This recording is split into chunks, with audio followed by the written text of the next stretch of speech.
নমস্কার, শুভ সকাল। আমি হুমায়ুন কবির, যে ইউপির চেয়ারম্যান। আমি অল ইন্ডিয়া তৃণমূল কংগ্রেসের সাধারণ সম্পাদক, লোকসভার তৃণমূল কংগ্রেসের পার্লামেন্টের দলনেতা সম্মানীয় অভিষেক বন্দ্যোপাধ্যায়কে বলছি, আপনি আমার জন্য নিদান দিয়েছেন যে মসজিদ খুললে রাজনীতি ছেড়ে দিয়ে আমি যেন মসজিদ নিয়ে পড়ে থাকি। আমি আপনার কথা শিরোধার্য করব, মেনে নেব।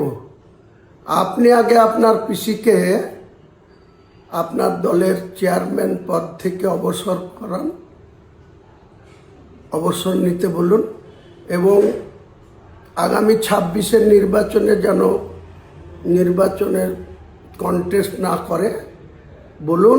এবং ওই যে পুরীর জগন্নাথ মন্দিরকে দীঘাতে নিয়ে এসছেন, দিয়ে ওই যে জগন্নাথ ধাম করেছেন, সেই জগন্নাথ ধামের ওখানে গিয়ে আপনার পিসিকে বলুন যে ওখানে ধর্মকর্ম নিয়ে উনি থাকবেন।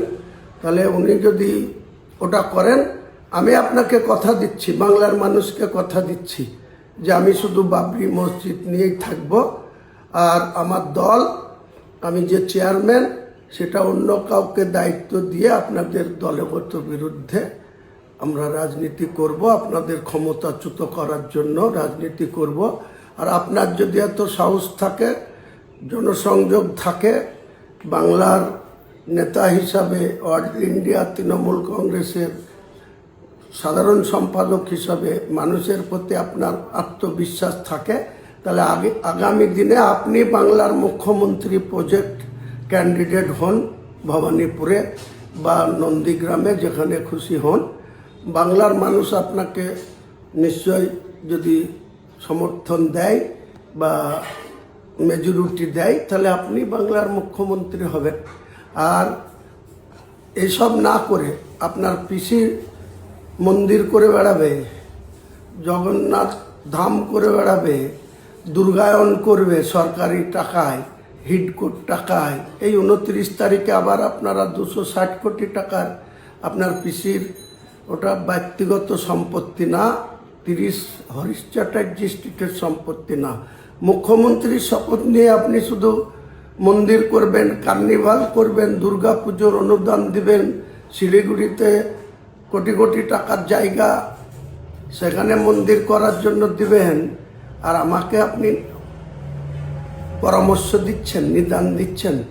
আপনি আগে আমার এই বক্তব্যটা কার্যকরী করুন, আপনার পিসিকে রাজনীতি থেকে অবসর নেওয়া করান, আগামী 26-এর বিধানসভা নির্বাচনে কন্টেস্ট থেকে বিরত রাখেন এবং জগন্নাথ ধামে পাঠিয়ে দেন, দীঘায়।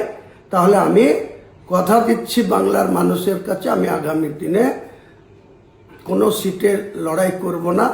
আমার যে জেইউপি পার্টি, সেই পার্টি অন্য কাউকে চেয়ারম্যানের দায়িত্ব তুলে দিয়ে আমিও শুধু মসজিদ নিয়ে আর ওই সৌদি আরবে যাব, পবিত্র হজে গিয়ে হজ করে এসে আমি ইসলাম ধর্মাবলম্বী মানুষের হয়ে কাজ করব। পৃথিবীতে যে কটা দিন মহান আল্লাহ তাআলা আমাকে বাঁচিয়ে রাখেন বা হায়াতে রাখেন। তাই আপনাকে আমি এই পরামর্শটা দিলাম।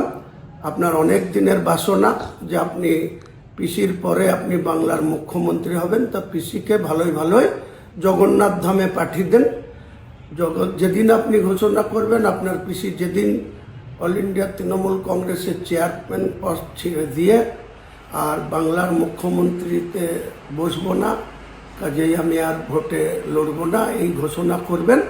আমি তার 24 ঘন্টার মধ্যে আমার জেইউপি চেয়ারম্যান পদ থেকে সরে আসবো এবং আমার যে জেইউপি পার্টি, জনতা উন্নয়ন পার্টি, অন্য কারো হাতে দায়িত্ব দিয়ে আপনাদের সঙ্গে সরাসরি নির্বাচনে প্রতিদ্বন্দ্বিতা করবে। আর আপনি বাংলার মানুষের কাছে কত গ্রহণযোগ্য, সেটা শুধু ভিসি করে বড় বড় কথা বলে কোনো দরকার নাই। আপনার পিসির বেলায় আপনি এক ধরনের, আর আমার বেলায় আপনি নিদান দিচ্ছেন, এটা বাংলার মানুষ আপনাকে নিরপেক্ষ দৃষ্টিভঙ্গি নিয়ে এই কথা আপনি বলছেন না, সম্প্রীতি রাখার কথা বলছেন না। আপনাদের মধ্যে কত সংকীর্ণতা আছে সেটা আমি খুব ভালো করে জানি। আগামী দিনে আপনারা ঠিক জবাব পেয়ে যাবেন। নমস্কার।